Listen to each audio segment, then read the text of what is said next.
Taxes. So picture this scenario. You just finished a brutal month working at McDonald's, grinding away flipping burgers. You're lying in bed when an email pops up from work.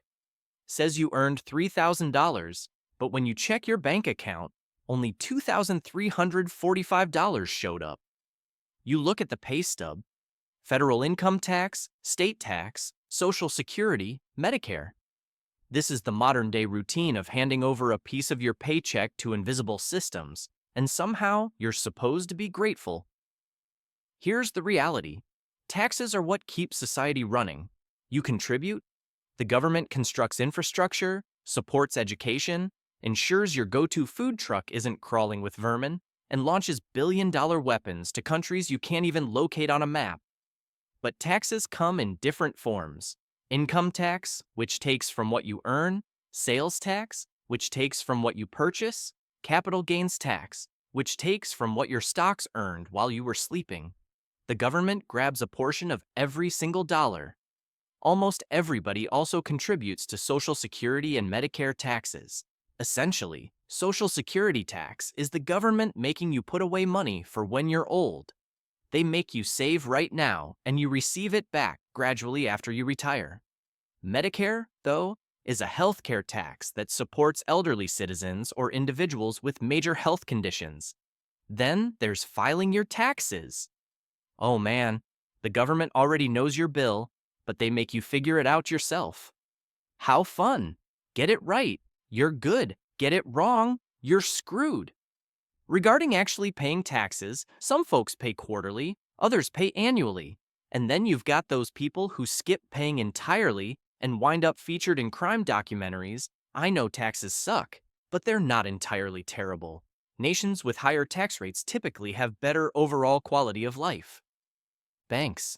So you enter a bank, give the teller your cash, they count it up, smile, and say it'll be deposited to your account. You leave thinking, perfect, now it's stored in some vault being protected by a dragon. But actually, that money's already gone. Most folks think banks are like giant safes with a single purpose: protecting people's cash. But really, they're just intermediaries or matchmakers for financial deals.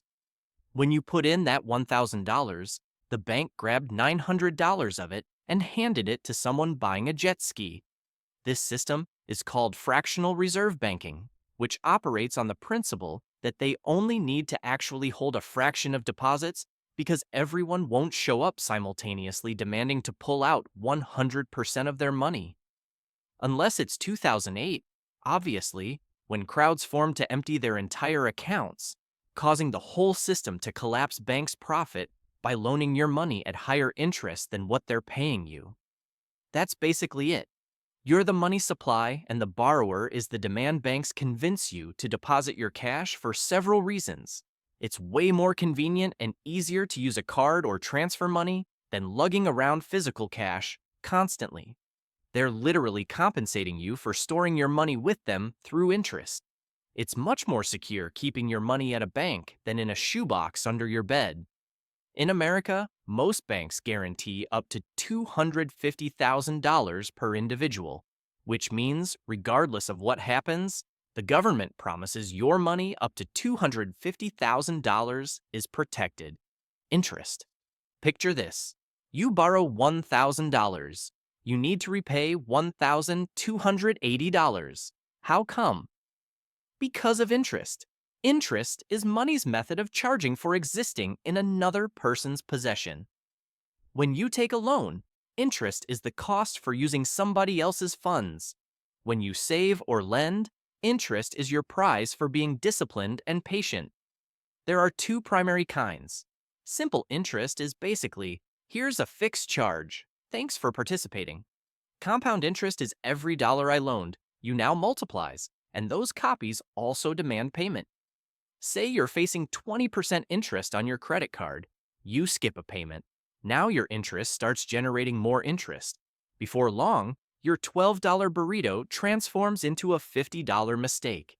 On the other hand, investing with 7% annual compound interest, that's your cash replicating itself like a hack. $100 turns into $200, then $400, then eventually you're elderly, wealthy, and a bit smug about the whole thing. This explains why interest is the invisible force driving both prosperity and debt. With loans, it's the gradual burn that transforms minor errors into financial disasters. With investments, it's the delayed explosion that converts small profits into huge victories. So, what's the strategy? If you're paying interest, eliminate it quickly.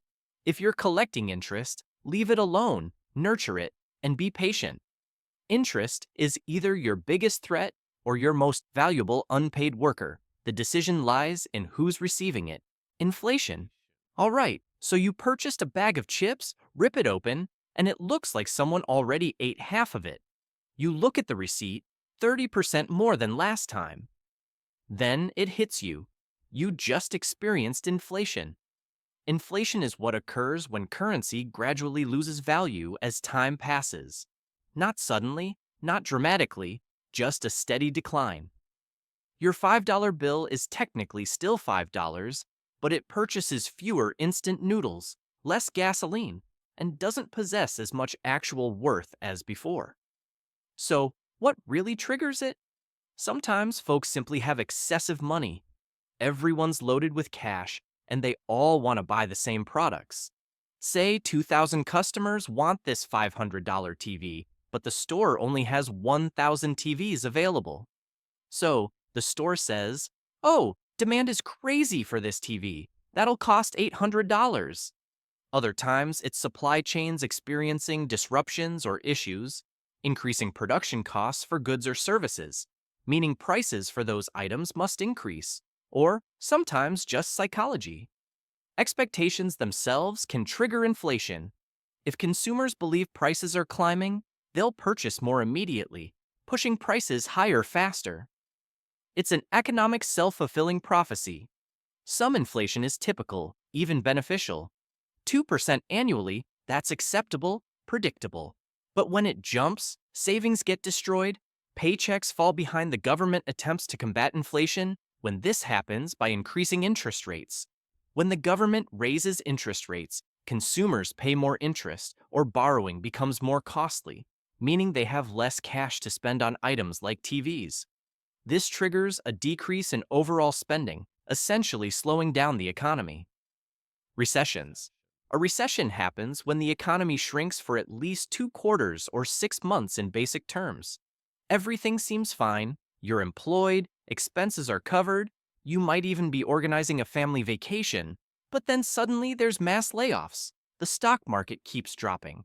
During a recession, employment disappears, businesses slash expenses, and everyone hoards their cash for essentials rather than purchasing unnecessary items. Why do recessions occur? It could be various factors. Maybe high interest rates making loans too costly. Maybe a worldwide crisis, conflict, disease outbreak, rogue cargo ship. Maybe just the economic cycle doing its natural thing. Growth, climax, crash, restart. Think of the economy like a celebration. During the growth phase, everyone's having fun, drinks flowing, but eventually the lights dim. Reality strikes. Someone looks at their bank balance, and suddenly the DJ's playing depressing lo-fi tracks about layoffs. Recessions aren't permanent, they're resets. Brutal ones? Governments may reduce interest rates, distribute stimulus payments, or simply hope consumers start buying expensive lattes again. Eventually, spending comes back, companies recover, expansion continues, but not without damage. Credit scores.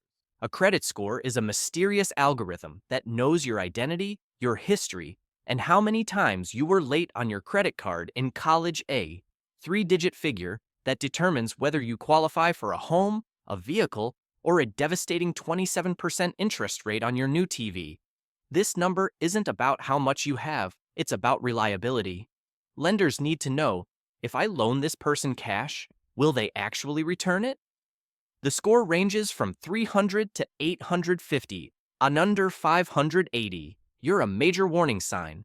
Above 750, you're glowing with responsible adult energy.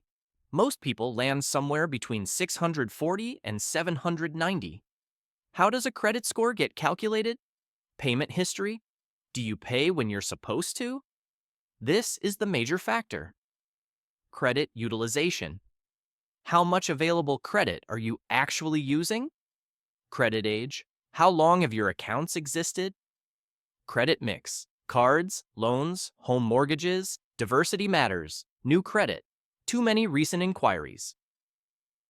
All these factors determine how it's calculated.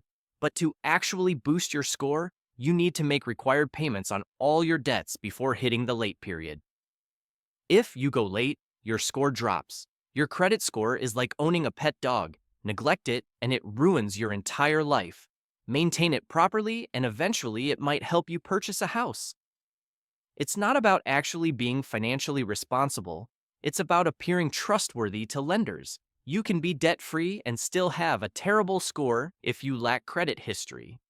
So yeah, the system's unfair, but once you understand the mechanics, you can work it to your advantage. Currency or money? The strange thing about currency or money is that it's not actually real.